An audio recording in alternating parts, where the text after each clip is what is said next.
Hello, you beautiful people. So I actually have a hack for you guys to potentially get your visa here in Peru for free.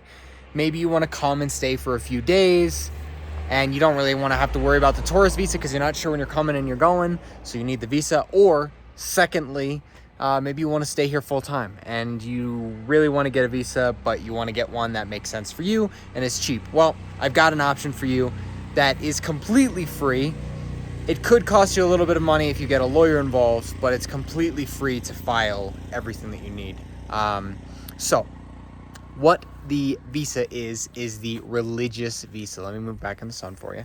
It's the religious visa. Any applications for the religious visa are free.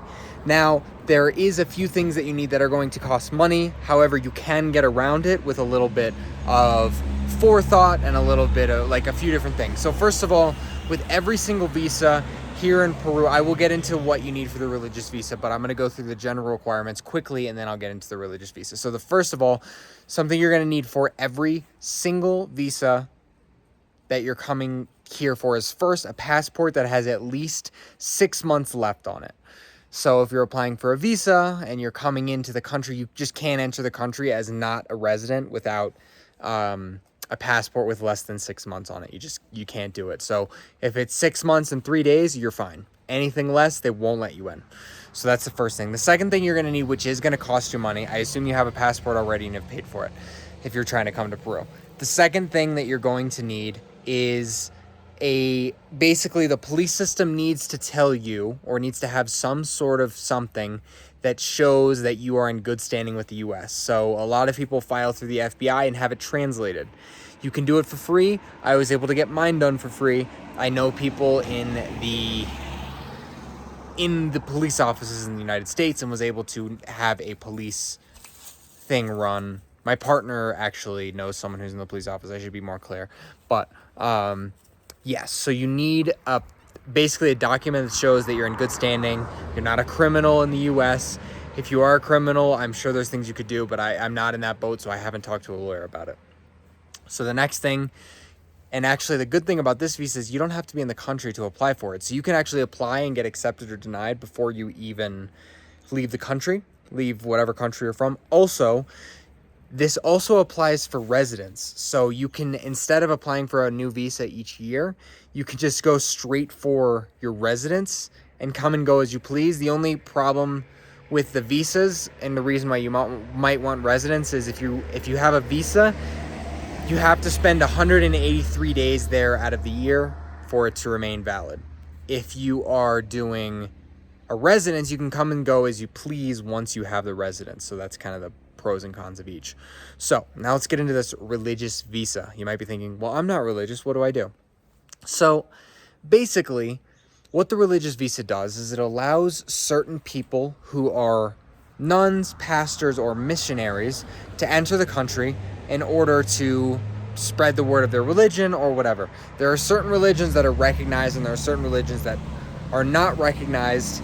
The recognized ones will, if you get a letter from a high-ranking member, which could just be a pastor at your local church, if you get a recognized letter, it's almost guaranteed that you get your visa and potentially your residence. If you do one that's not recognized by Peru, it's going to take a little bit more to prove the documents that of the church and everything. At that point, you might want to involve a lawyer. You don't have to, but just to let you know, the cost of getting a lawyer and the cost of getting my visa, they were about equal to each other to get the worker's visa that I have. So even if you're saving half of your money, your best bet is to go for recognized religions in Peru. Your next best bet is to go with whatever religion that you can get recognized by and get a letter by. I know for a fact, and I can't share them on here, but if you did some research, you can find them, that there are religious things here in Peru, religious organizations here in Peru, that you would sign up with them. And as long as you become a part of their religion, they will give you a letter saying that you need to be here to spread and work on their religion here in Peru. So a lot of them don't charge you anything either. Some of them charge you a very nominal fee. Compared to the price of getting my worker's visa, it will be a very nominal fee. My worker's visa wasn't much. I'm going to make a video about that in the future, about all the costs that it took to get my worker's visa here in Peru. So That's what you're going to need. So the pitfalls kind of fall in with the finding the organization. Once you find the organization, you can go to the local embassy in your country, or you can apply online to get your religious visa. It's free to apply, and you get everything done. Getting your visa is actually a super easy process. It's basically the same process with the worker's visa. It's just I had to provide a lot more and pay for a lot more documents because I had to prove that I was a necessary worker and all that stuff. So if you're looking for a way to get your visa here in Peru for free, you don't want to spend too much money, but you do want to spend time here, and you don't want to sink a bunch of money into it in case you get here and you're here for like 5 weeks and you're like, this sucks, I want to go home, which is always a possibility when you travel. Didn't happen for me, but it happens for some people. Check out the religious visa. When it comes to going to different countries and getting visas, you just kind of have to think, you're not trying to cheat the system. You're just trying to play within the system and make it work the best for you. So try to figure out how you can make this religious visa work for you. And it could be a free visa and get you here for free, or residency, which I don't even have yet. I don't really want to go the religious visa route because I opened up a company. And the primary reason is, which I should have mentioned before, if you get the religious visa, you can't work here. You can only work for the church. You can't get a job here. Now, if you have your own job with your own income from a different country, not a problem at all. But if you want to get a job here for any reason, you can't, unless you apply for an additional visa that allows you to work. If you get the religious visa or religious residence, you can't work here except for the church. Otherwise, you can work in the church as much as you want.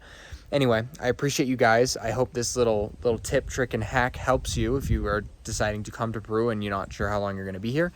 If you like this video and you believe that you want to see more of them, YouTube knows you really well. This video of mine right here, YouTube just knows is perfect for you. Click on it, watch it, you'll love it. Otherwise, if you want to stay in contact, there's a little circle right here. Click that. It allows us to stay in contact for as long as you like, and you can check in on me and see about my other tips, tricks, and hacks for Peru. I'll see you soon.